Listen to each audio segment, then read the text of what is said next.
Sekarang kita akan mendengarkan seminar kesehatan yang akan dibawakan oleh Bapak Frederick.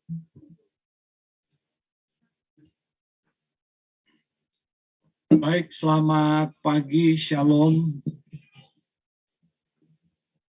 Kita bertemu kembali dalam topik pembahasan kesehatan. Kehidupan Anda ada di dalam darah untuk sesi yang kedua.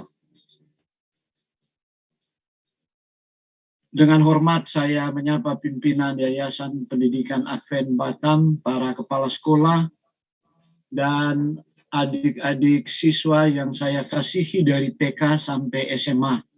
Saya juga mau menyapa dengan kasih dua orang hamba Tuhan yang saya lihat ada di dalam platform Zoom ini, yaitu Bapak Pendeta Pak Pahan dan Bapak Pendeta Desmond Silitonga. Baik, saya akan share screen dulu. Oke, host, tolong feedback apakah kehidupan di dalam darah ini sudah tampil di gadget. Kelihatan jelas, Sir. Ya, terima kasih. Baik, mari kita lanjutkan. Tugas darah terakhir kami sudah tampilkan, menyediakan 5 kebutuhan sel hidup. Sel itu jumlahnya 37,2 triliun sel di tubuh kita ini yang disepakati akhir-akhir ini. Dan sel-sel ini harus hidup. Jika dia mulai mati, maka jaringan setempat di mana sel mati pasti akan mati. Jaringan yang mati itu dalam jumlah tertentu akan membuat organ mati. Di saat organ mati, maka fungsi tubuh itu mulai rusak dan terjadilah penyakit degeneratif. Dan itu berlanjut terus sampai membawa kematian.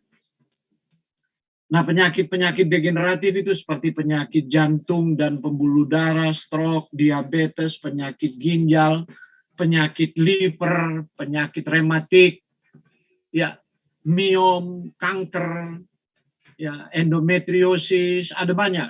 Dan kita sudah sebutkan kemarin, ya. Nah, kebutuhan sel hidup pertama adalah oksigen negatif. Tidak semua oksigen sama, ya. Ini akan kita bahas hari ini. Kemudian besok kita akan bahas tentang air, besoknya lagi kita bahas tentang gizi, dan hari terakhir kita akan membahas tentang bagaimana sel itu perlu membuang sampah dan bebas dari racun. Baiklah, mari kita mulai dengan kebutuhan sel hidup adalah oksigen. Ya. Nah, oksigen seperti apa yang dibutuhkan? Inilah oksigen yang ideal yang dibutuhkan. Ketinggian ideal itu 600 dari permukaan laut. Sebab di sana banyak oksigen negatif. Ya, apalagi kalau banyak pohon pinus di sana dan rumahnya adalah rumah kayu atau rumah bambu. Itu adalah tempat ideal. Ya, untuk mendapatkan itu. Walaupun kalau kita tinggal di kota besar, teknologi telah membuat generator oksigen negatif baik melalui pembersih udara itu, air purifier ataupun AC yang sudah mengandung itu. Nah, mari kita lanjut. Ya, jika ada sesuatu yang paling mahal di dunia ini bukan emas, intan, berlian atau batu-batu permata manapun, melainkan sesuatu yang tidak berwujud, tidak berwarna, tidak berasa, tidak dapat ditunda untuk dimiliki. Dan semua orang-orang tergila-gila padanya, yaitu oksigen. Sebab kalau Anda tidak tergila-gila, tahanlah nafas Anda selama 5 menit, maka kami akan kebumikan Anda. Jadi ini filosofi saya, ya, mengenai udara bersih itu. Kita harus tergila-gila kepadanya. Bahkan Anda beli oksigen pun di botol-botol oksigen, kalau sudah sakit di rumah sakit belum tentu akan tertolong penyakitnya. Kita bisa bertahan hidup selama berminggu-minggu tanpa makanan atau sehari tanpa air. Tapi kehilangan udara dalam beberapa menit kita akan binasa. Sepanjang hidup semua makhluk hidup harus memasukkan oksigen ke dalam tubuhnya secara terus-menerus dan tidak boleh berhenti. Sel-sel tubuh akan rusak atau mati bila mendapatkan oksigen, tidak mendapatkan oksigen dalam jangka waktu tertentu. Otak masih mampu menoleransi kekurangan oksigen antara 3-5 menit. Di luar itu otak rusak. Maka Anda koma, kemudian akan keluar biaya untuk pemeliharaan Anda, toh mati juga. Anda ada orang koma yang lolos kalau otaknya rusak kekurangan oksigen. Pernah dulu, kalau masih ingat, pemain film cantik Si Manis Jembatan Ancol, menghebohkan Indonesia, dia koma selama 6 bulan, tidak sadarkan diri, habis berjuta-juta untuk pelihara dia di ruangan khusus, suhunya dikendalikan, cahaya dan apa dengan komputasi. Akhirnya meninggal juga. Itu miliaran habis itu. Untuk memelihara tubuh yang seperti robot tidak memiliki kesadaran lagi karena batang otak sudah mati. Kemudian Anda tahu ada bintang TV yang sangat populer, seorang Modeste, artinya pencipta perancang busana. Kemudian dibilang dia infeksi otak, dibawa ke Singapura. Kemudian istri saya bilang, waduh papa, gimana itu kalau infeksi otak? Saya bilang tunggu, kalau tidak ada kesadaran dan dokter menyatakan bahwa batang otaknya mati, ya antara 3 sampai 6 bulan, nggak sampai 3 bulan kemudian dinyatakan meninggal. Itu sudah dengan berbagai teknologi. Jadi jangan main-main dengan oksigen. 3 sampai 5 menit Anda diberi kesempatan, kecuali perenang, penyelam yang sudah dilatih untuk menggunakan oksigen tertinggi di dunia sudah direkord 22 menit. Sebab tubuh menggunakan oksigen yang disimpan di dalam sel dan secara hemat, karena itu sudah dilatih. Tapi kalau kita orang biasa, kesempatan 5 menit.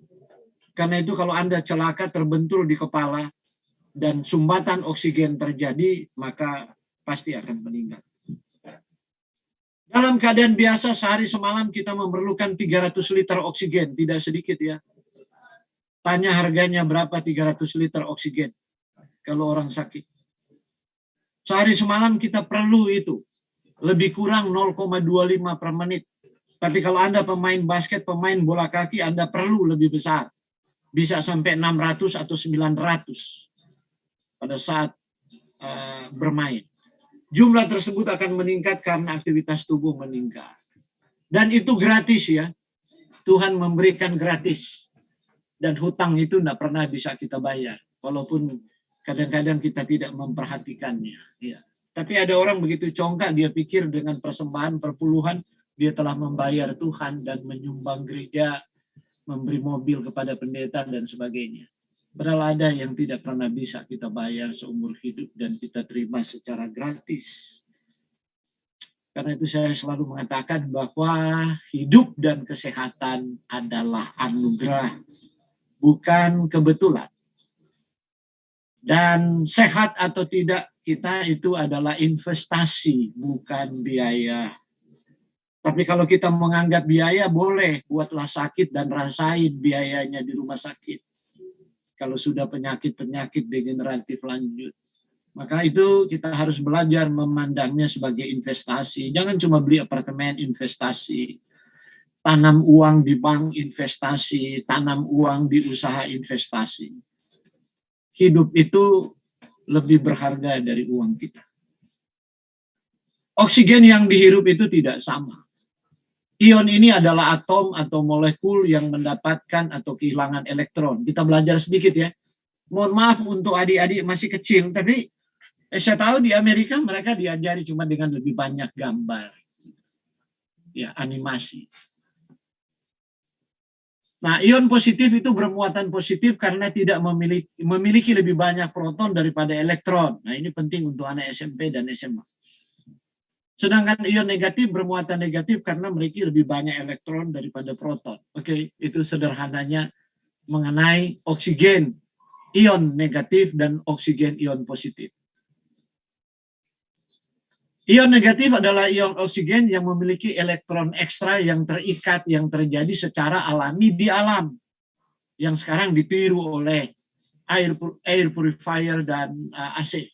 Mereka diproduksi melalui molekul air, perhatikan, molekul air. Itulah sebabnya mereka yang berada dalam persediaan air yang sangat melimpah di dekat simpanan air segar yang mengalir seperti sungai. Yang kalau Anda pergi di sungai besar dan dia mengalir menghantam batu-batuan, ada kabut air yang naik dan Anda merasa sangat segar. Apalagi di hutan, itulah ion negatif. Samudra yang luas di mana ombak besar, kemudian air meniup.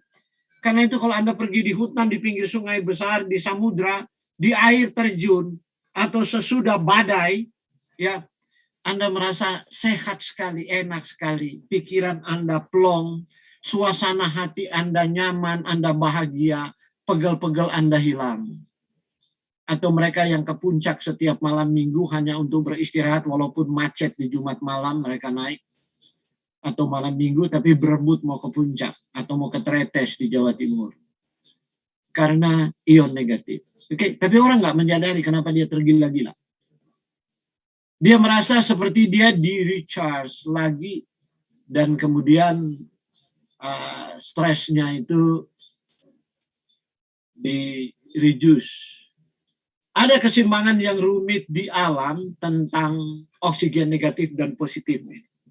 Ya, Anda lihat kota itu kenapa ada badai petir.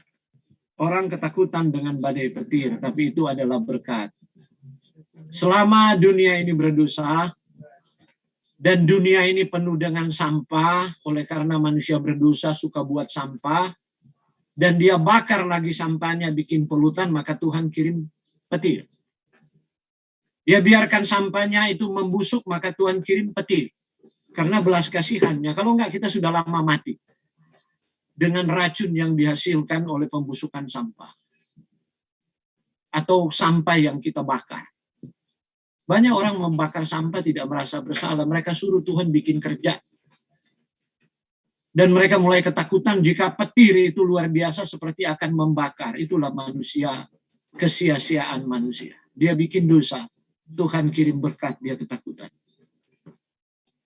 Konsentrasi normal ion positif di udara sangat tinggi selama dan setelah badai. Jadi kalau selama dan setelah badai jangan keluar rumah, itu ion positif, itu racun semua, itu lemas. Ya. Dan jumlahnya secara bertahap menurun sementara konsentrasi ion negatif meningkat. Jadi ion positif kalau terlalu banyak di permukaan bumi, maka Tuhan mengirim awan bermuatan ion negatif untuk terjadi petir. Ya. Semakin banyak polutan di suatu kota, seperti beberapa kota di Australia dan di Hong Kong, petir bisa sampai 10.000. Dan sangat besar. Dalam konsentrasi yang cukup tinggi, ion negatif membersihkan udara. Anda lihat dari spora jamur, karena pembusukan. Itu bisa bikin penyakit paru-paru, bisa bikin penyakit kulit. Serbuk sari, bikin orang asma. Bulu hewan peliharaan. Bau asap rokok. Jadi semua perokok memberi subsidi yang sangat besar bagi petir. Anda merokok, merusak diri Anda merusak alam yang dibuat oleh Tuhan, tapi Tuhan kerja membersihkannya. Mudah-mudahan waktu ada petir, Anda tidak keluar dan disambar petir. Karena bertanggung jawab terhadap kerusakan lingkungan. Banyak orang tidak menyadari karena hidupnya tidak mau jadi ari. Bakteri, virus, debu, dan partikel udara berbahaya lainnya. Bersyukurlah Anda kalau hujan deras. Ada petir makin banyak supaya virus corona yang ada di udara itu dibersihkan oleh Tuhan.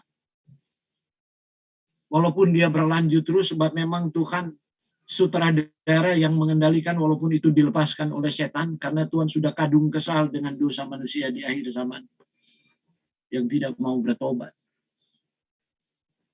Tempat-tempat dengan konsentrasi yang sangat tinggi ion positif, kantor, pabrik, pusat perbelanjaan, terminal bus, ruang pertemuan atau aula tertutup. Jadi kalau di sekolah ada aula, tanam tanaman yang berdaun jarum, pertemuan siang hari, dan buka semua jendela, jangan pakai AC. Kecuali Anda mau beli air purifier dan harganya itu ratusan juta kalau untuk menutup aula di mana ada sekitar 200 orang di dalam. Bioskop. Jadi kalau Anda ada di sini, Anda dapat ion positif. Itu adalah hembusan udara yang membuat Anda sakit dan sel Anda mati. Dan organ-organ bisa mati. Itulah sebabnya kenapa orang stres di kantor, orang stres di pabrik. Sekarang banyak mulai berorientasi lingkungan. Di sekeliling kantor itu dibikin ruangan-ruangan terpisah, kemudian berdinding kaca seperti di Jepang, atau berdinding gede bambu kantor. Dan di sekeliling ditanam tanaman berdaun jarum. Itu sangat mahal itu, kantor seperti itu. Tapi belum ada arsitektur yang berpikir seperti itu. Sebab konsep arsitek itu hanya keindahan mata. Tapi fungsi untuk kesehatan belum pernah dimasukkan. Hanya ada satu teman arsitek saya yang setelah berkomunikasi dengan saya, dia sangat tertarik dan sekarang dia berubah, konsep-konsepnya semakin alami. Gitu. Tempat-tempat yang konsentrasi sangat tinggi ion negatif, pegunungan, taman, air terjun, air mancur, bahkan pancuran air di kamar mandi Anda. Karena itu kalau ada shower, kalau shower air panas juga nggak sehat. Anda mandi shower air dingin, waduh kok segar sekali ya. Coba bedain, mandi shower air dingin dan air panas. Beda. Anda rasa lebih segar mandi air dingin. Ya. Kemudian mata air yang membuhal-buhal, bukan mata air yang cuma mengalir. Pantai dengan ombak besar, hutan, terutama hutan pinus. Udara bergerak dan angin dan kotoran bumi yang memancing terjadi oksigen negatif, gitu kan. Ya. Beberapa tanaman melepaskan ion negatif tingkat lebih tinggi daripada tanaman yang lain. Pilihan terbaik pohon pinus, kedua pohon kelapa. Ya, Sulawesi Utara ini banyak pohon kelapa.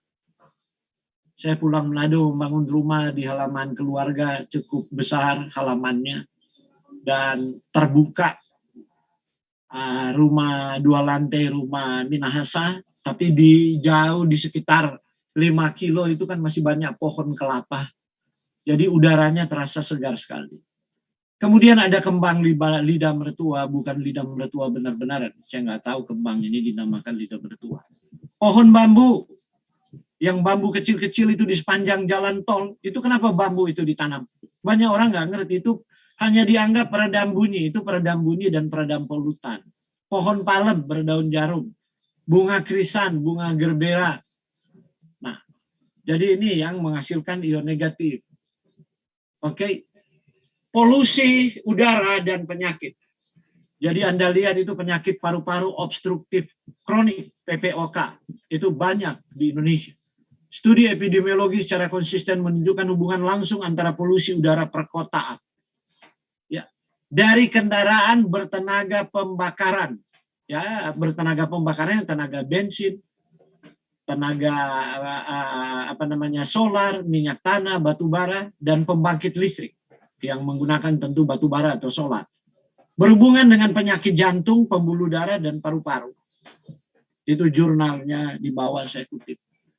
Polusi udara dan penyakit bisa menyebabkan asma bronkial. Nah, paparan jangka panjang terhadap polusi udara itu ada partikulat kecil, 10 mikron. Rambut manusia lebarnya 70 mikron, nah lebih kecil itu, 1/7 rambut manusia. Jadi itu yang membentuk jelaga di jendela-jendela kita di kota besar. Itu penyebab kanker paru, penyakit paru obstruktif kronik, dan emfisema. Tidak harus kita merokok, tapi kita hidup, lihat aja. Kalau jendela kita itu tiap minggu jelaganya sudah tebal, itu tempat yang betul-betul tidak aman bagi paru-paru Anda dan jantung Anda untuk hidup. Tapi bagaimana lagi Pak, kami tinggal di kota besar. Ya begitulah, itu pilihan yang Anda buat. Ya, artinya Anda sudah siap. Ya, ada orang dia tutup semua jendelanya, tapi dia lupa untuk memberikan air purifier. Atau minimal di depan jendela itu ditanam tanaman berdaun jarum untuk menahan itu. Tapi banyak kan rumah-rumah yang dibeli, rumah modern, nggak bisa tanam apa-apa lagi. Ya, itu sebuah pilihan yang konyol yang dibuat. Kalau kita mau hidup sehat, kecuali kita mau jadi fatalism ya. Kesera-sera whatever will be. Ya, terserah apa yang mau terjadi. Paparan udara lain misalnya sulfur dioksida, ini banyak dari asap pabrik, nitrogen dioksida, dan ozon. Dikaitkan dengan perkembangan asma, bronkistis, infeksi saluran pernapasan. Itulah sebabnya orang-orang asma serta pergi ke Singapura, mau tunggu ketemu dokter 3 hari, asmanya berhenti. Terus dia pikir saya ini psikosomatik atau bukan. Ada teman saya begitu. Kenapa ya Pak Fred? Tiap kali saya ke Singapura, mau ketemu dokter kadang-kadang ada 2-3 hari, asma saya sudah berhenti. Apa asma saya karena psikosomatik? Saya bilang bukan. udara di Singapura lebih bersih. Nggak ada kendaraan di Singapura yang tidak dipotong kalau dia sudah berumur 4 tahun. Semua kendaraan di Singapura di atas umur 4 tahun, mau dibikin bagaimanapun harus dipotong, dijual. Itu cara Singapura mempertahankan kesehatan masyarakatnya, sebab Singapura punya aset satu-satunya bagi kekayaan negara mereka adalah sumber daya manusia. Dia tidak punya hasil bumi, hasil tambang, dan lain-lain. Jadi kalau manusianya rusak kesehatannya, Singapura hancur. Kolaps dia punya negara. Jadi dia jaga betul kesehatan. Kalau Indonesia nggak masalah, penduduk Indonesia hampir 200 juta.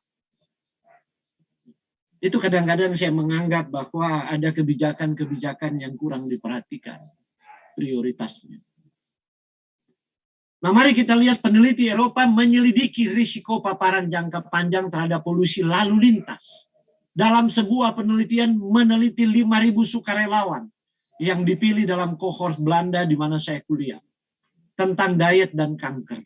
Mereka menemukan bahwa orang yang tinggal dekat jalan utama, jalan raya ya, yang terpapar pada tingkat polusi terkait lalu lintas lebih tinggi, lebih mungkin meninggal karena kardiopulmoner, yaitu penyakit jantung dan paru-paru bersamaan, atau kanker paru daripada rekan mereka di pedesaan.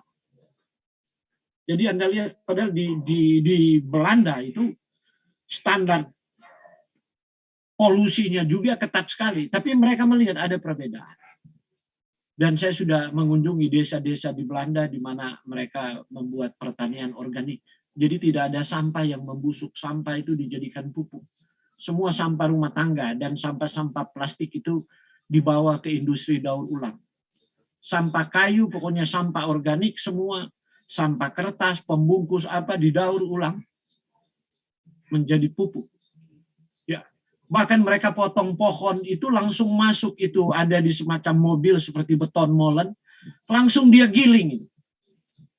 Jadi pohon dipotong-potong masuk di situ, langsung waktu dia jalan menggiling-giling, dia bawa ke pertanian udah hancur semua. Tinggal petani bikin pupuk gitu. Oke, polusi udara dengan kerusakan jantung dan stroke. Ini jurnal paling bergengsi untuk para dokter seluruh dunia, American Medical Journal of American Medical Association, tanggal 6 Maret 2002, sudah lama. Mereka memeriksa data kesehatan jangka panjang, 500.000 orang. Ini populasi yang sangat besar, dan membandingkan dengan peningkatan polusi udara dan kejadian kematian. Apa yang mereka temukan? Ya, peningkatan kematian akibat asma, pneumonia, radang paru-paru, emfisema, paru-paru itu kelemayu, mengering, dan peningkatan tak terduga jumlah kematian karena serangan jantung dan stroke. Itu sudah dari 2002. Jadi Anda lihat, jadi ada orang kadang-kadang saya temukan makan relatif bersih. Kok dia umur muda sudah stroke dan jantung? Karena dia tinggal di perempatan jalan. Dan rumahnya di situ. Dan di dalam rumah tidak ada air purifier dan tidak ada tanaman di sana. Untuk penderita diabetes, studi epidemiologi dari Medicare. Medicare itu catatan kesehatan itu dari rumah-rumah sakit kota besar di Amerika Serikat, ya, Chicago, Detroit, Pittsburgh, dan Seattle. Dari tahun 88 sampai 94, mereka menemukan masalah bahwa polusi udara partikulat, yaitu yang berjelaga itu, ya, membuat penderita diabetes 2 kali lebih mungkin dirawat di rumah sakit. Dan juga mereka menemukan orang berusia 75 tahun menghadapi resiko cedera, dia punya jantung dan pembuluh darah lebih tinggi karena polusi udara. Sekarang bagaimana dengan anak-anak, adik-adik?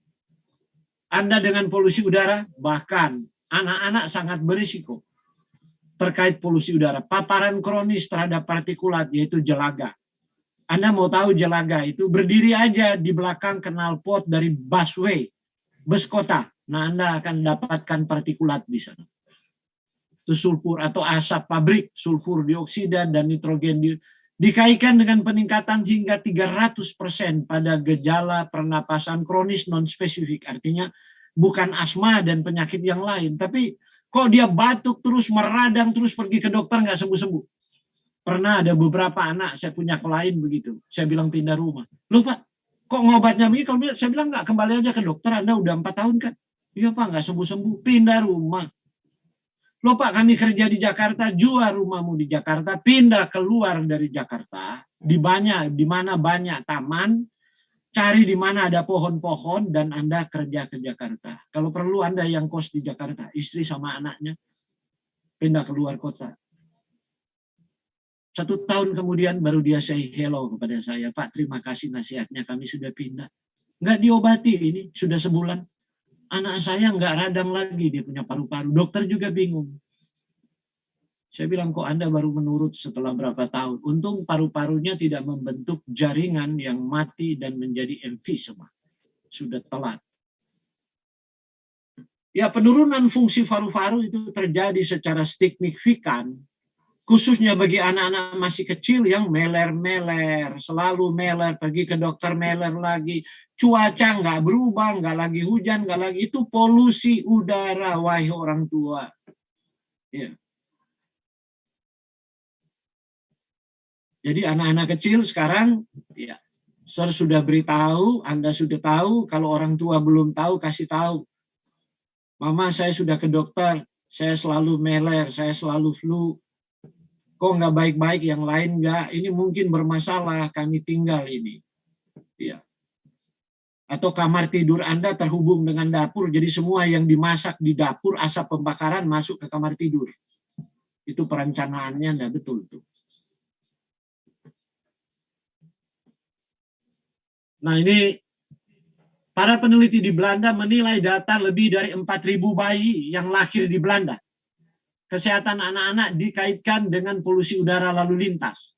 Itu nitrogen oksida dan partikulat 2,5 mikron dan jelaga di rumah masing-masing subjek. Studi mereka bahwa pada usia 2 tahun, anak-anak terpapar polusi udara tingkat tinggi lebih mungkin menderita menggi, asma, dan infeksi telinga, hidung, tenggorokan, flu, dan pilek yang serius. Hanya perlu waktu 2 tahun ya sejak anak itu lahir. Perhatikan Bapak Ibu. Ya, kalau anak-anak punya masalah Anda dengan pernapasan, ya mereka tidak minta dikelahirkan dan mereka belum mengerti orang tua yang harus bijaksana. Jangan selalu kita melangkah kepada obat. Saya bukan anti obat, tapi ada banyak penyakit datang karena pola makan, karena polusi lingkungan. Atau polusi yang kita buat sendiri di dapur kita gitu. Terlalu banyak asap membakar, menggoreng, dan semua melanda di rumah gitu. Apalagi Anda lihat kalau asap itu berjelaga dan mengandung minyak, itu karsinogen betul. Itu membentuk kanker. Karena itu kenapa dapur-dapur modern di atas kompor mereka ada penyedot debu. Kalau kita nggak mampu beli, bukalah jendela. Kita udah tahu posisi dapur kita dari mana arah angin datang, buka jendela lebih besar di situ, dan di mana dia mesti keluar, buka. Jangan dia keluar ke ruang tamu, dia harus keluar juga lewat salah satu sudut di dapur. Itu sirkulasi harus dibuat demikian. Polusi udara dan mutasi ini yang paling mengerikan. Itu diturunkan. Jadi mereka coba pada tikus, tentu kan tidak etis untuk dicoba pada manusia.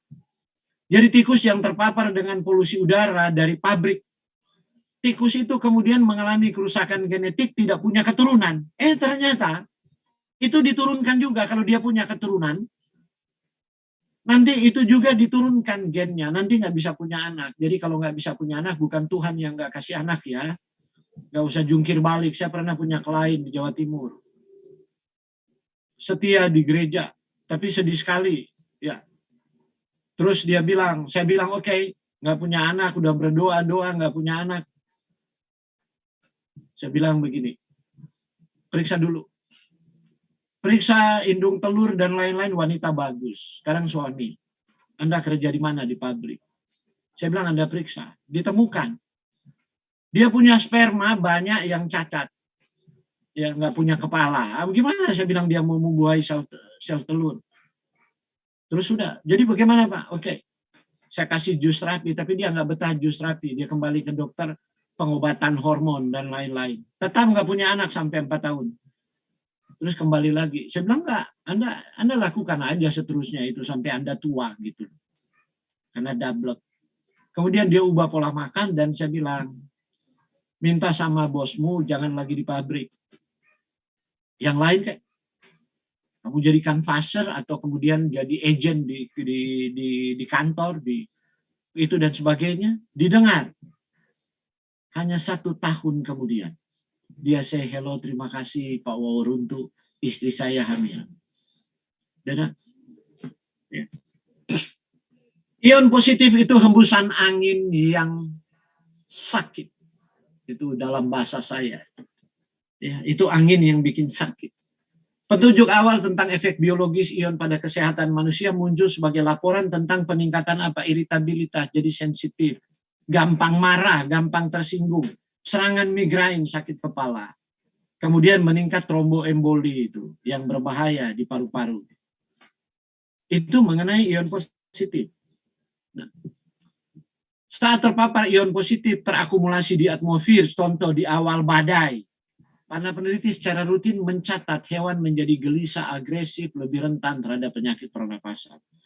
Lebih lanjut kemudian mereka lihat tikus yang terinfeksi virus influenza, yang kehabisan semua ion, maka tingkat kematian mereka meningkat. Jadi kalau Anda lagi flu, jangan tinggal di kamar yang sumpek. Seperti rumah sakit, itu kamar yang sumpek. Hanya flu kok pergi istirahat di rumah sakit. Harus tidur di kamar yang ada tamannya. Anda minum dalam keadaan tidak terlalu terang, Anda hanya perlu hidroterapi, menghirup udara yang ditetes minyak kayu putih, hanya perlu banyak makan jeruk, buah-buah yang asam, hindari minyak goreng-gorengan, istirahat, nah udah. Anda sembuh sendiri. Sebab Tuhan beri kita sistem imun, kekebalan. Virus corona aja yang lain kebal kok cuma jadi OTG apalagi flu. Itu orang tua goblok flu, anak diopnam di rumah sakit. Ion positif itu adalah hembusan angin yang sakit. Para peneliti memperhatikan kondisi terjadi selama badai tahunan. Di Amerika tuh banyak badai. Saya mengalami di sana waktu saya pergi seminar ke sana, ada badai Sirocco, Sarah, Santa Ana. Mereka menemukan bahwa muatan listrik positif yang ditimbulkan menghasilkan pelepasan serotonin. Nah, ini jenis hormon yang tubuh kita perlu. Banyak dibuat siang hari di saluran cerna dan malam hari di otak supaya kita bisa tidur. Ya. Ini hormon bahagia sebenarnya. Tetapi kalau dia meningkat dengan tajam, ada 3 kelas reaksi sensitivitas dari cuaca, dia produksinya meningkat. Kemudian terjadi defisiensi adrenal, artinya kemampuan kelenjar anak ginjal kita menurun sehingga kita kelelahan kronis. Kemudian thyroid kita jadi hyperthyroid. Kadang-kadang ada orang hyperthyroid datang kepada saya. Ya. Gejala-gejala subklinis, dokter bilang pengobatan, kasih tiras, dan lain sebagainya. Setelah saya lihat lingkungan pekerjaan, saya bilang, Anda punya pekerjaan ini yang membuat Anda terpapar karena ion positif. Nggak percaya dia, pengobatan udah 2-3 tahun, ya up and down, up and down. Setelah pindah pekerjaan, ikut terapi jus, mendadak membaik. Nah oke, serotonin adalah bahan kimia yang sering dikaitkan dengan suasana hati dan kebahagiaan. Kurang serotonin, maka Anda bisa cemas dan depresi. Kelebihan Anda juga ya akan menjadi iritabilitas, depresi, hyperaktif, Anda kelelahan, dan sebagainya. Nah ini kondisi kelebihan. Ya, iritabilitas, agitasi, kegelisahan, kecemasan. Kalau kelebihan akut ya karena polutan. Kemudian tremor, menggigil. Nah, itu orang Manado bilang totofore. Atau kekakuan otot, kejang otot, selalu kejang otot. Kemudian detak jantung cepat, tekanan darah naik tinggi, berkeringat, dan demam. Anda lihat. Kalau Anda terpapar badai dari udara positif. Di Indonesia itu sangat jarang, kecuali Anda dapat tadi di pabrik-pabrik besar ya. Karena serotonin diproduksi terutama di saluran pencernaan, masalah pencernaan seperti mules dan diare sering terjadi. Ada orang ke saya, di waktu-waktu tertentu dia sering mules dan diare. Pergi ke dokter, ambil sampelnya, bukan penyakit tifus, bukan penyakit lain-lain, dokter hanya bilang stres, kamu stres. Dan saya lihat itu berkaitan dengan serotonin. Stresnya itu, saya cuma tanya, ada waktu-waktu kamu sebelum mules kamu menggigil gitu, atau kejang, denyut jantung itu cepat. Iya Pak, kok Bapak bisa tahu? Kamu kerja di mana? Setelah dibilang kerjanya, pindah kerja. Atau minta sama bosmu ditempatkan di bagian yang lain yang tidak terpapar polutan.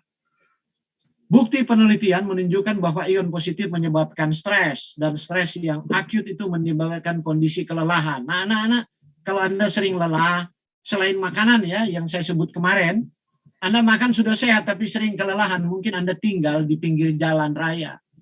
Itu. Anda sering polusi, maka Anda nggak fresh. Ya. Manfaat dari ion negatif. Para peneliti Akademi Ilmu Pengetahuan Rusia, mereka memaparkan ya, tikus dengan udara bermuatan ion negatif. Tikus itu sengaja dibikin luka, kemudian dipaparkan pada ion negatif. Terjadi, mereka lihat ternyata perubahan patologis dari luka itu dan stres akut itu tanpa diobati dia sembuh sendiri. Itu karena perlindungan ion udara negatif. Jadi petani-petani kadang nggak punya obat. Mereka yang masih petani di sebelah hutan lindung, sering kadang-kadang mereka luka sendiri, mereka memar, mereka sembuh sendiri, mereka sendiri heran. Tapi waktu mereka pindah ke kota, jadi tukang di kota, luka nggak sembuh-sembuh. Saya pernah ketemu di Solo. Ada pembantu begitu, Pak, kenapa ya? Saya sekarang kalau luka, kalau memar kok nggak sembuh-sembuh ya. Dulu di kampung enggak. Kamu punya kampung di mana? Kami nggak punya tanah, jadi dapat izin dari pertanian, kami garap di samping hutan lindung. Itu yang bikin Anda sembuh. Anda dapat ion negatif. Gitu. Kemudian irama ritme sirkadian. Ya. Peneliti di Inggris, Pusat Ilmu Olahraga, ya, tempat di mana saya belajar molecular nutrition. Mereka mengukur respon fisiologis dari ion negatif, termasuk suhu tubuh, detak jantung, pernapasan, istirahat selama atlet itu berolahraga. Apa yang mereka temukan? Ion negatif itu meningkatkan semua keadaan fisiologis. Akhirnya atlet itu punya endurance-nya lebih tinggi karena ion negatif. Terus pasca dia latihan atau bertanding, recovery lebih mudah. Orang Nado bilang tuh tikus-tikus itu di kaki itu. Atau kemang-kemang, pegelinu. Jadi kalau Anda pergi workout, Anda pergi nge-gym, terus sampai 3 hari nggak hilang-hilang, Anda punya kemang, pegelinu, tegang. Anda punya otot, kadang-kadang ada tremor sedikit. Anda punya gym itu ruang tertutup, sementara Anda nge-gym, Anda hirup oksigen positif. Dan rumah Anda penuh oksigen positif. Baru kemudian mereka temukan adalah ion negatif secara biologis mempengaruhi ritme sirkadian. Ya. Ritme sirkadian artinya waktu Anda tidur. Termasuk itu ritme sirkadian. Itu dipengaruhi oleh ion negatif. Jadi kalau ruangan Anda kekurangan ion negatif, ya Anda kacau Anda punya.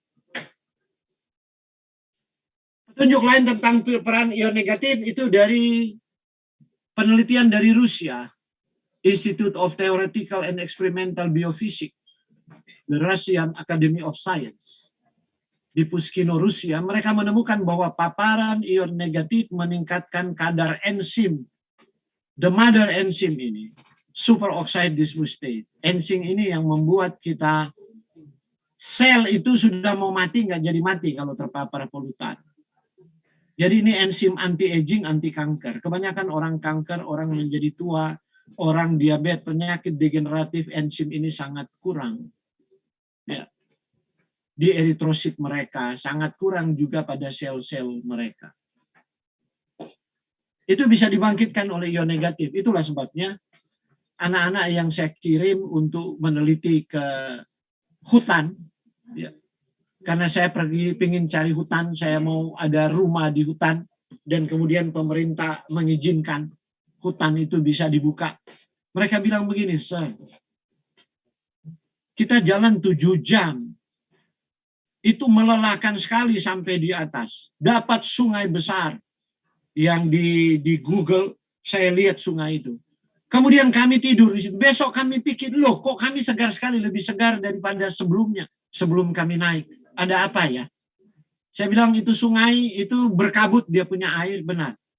Segar sekali di sana, rasa ringan badanmu. Iya. Itu berarti ada jutaan BTU ion negatif yang diproduksi. Itu tempat ideal, keep aja tempatnya. Saya akan pergi ke sana. Jadi saya pikir kalau saya sudah mulai 70 tahun, dan dunia ini belum kiamat, ya itulah tempat di mana akan saya tinggal. Saya pensiun di sana. Saya nggak mau hari tua saya menjadi beban dengan sakit penyakit. Ya, saya bertanam kembang di sana, saya menanam sayuran, pupuk organik, saya makan dari apa yang saya tanam, saya tidak akan belanja lagi. Tanpa ion negatif, terakhir kematian terjadi. Para peneliti di Goldstein dan Leuven Department of Medical Research di Standorf, Jerman, mengisolasi tikus dalam kotak akrilik kedap udara. Selanjutnya mereka menyaring udara ambeien, hilangkan semua ion negatif yang ada di udara. Ini kotak tertutup, jadi tinggal ion positif. Kemudian mereka meneliti kematian hewan terjadi, kemudian mereka bedah hewan itu.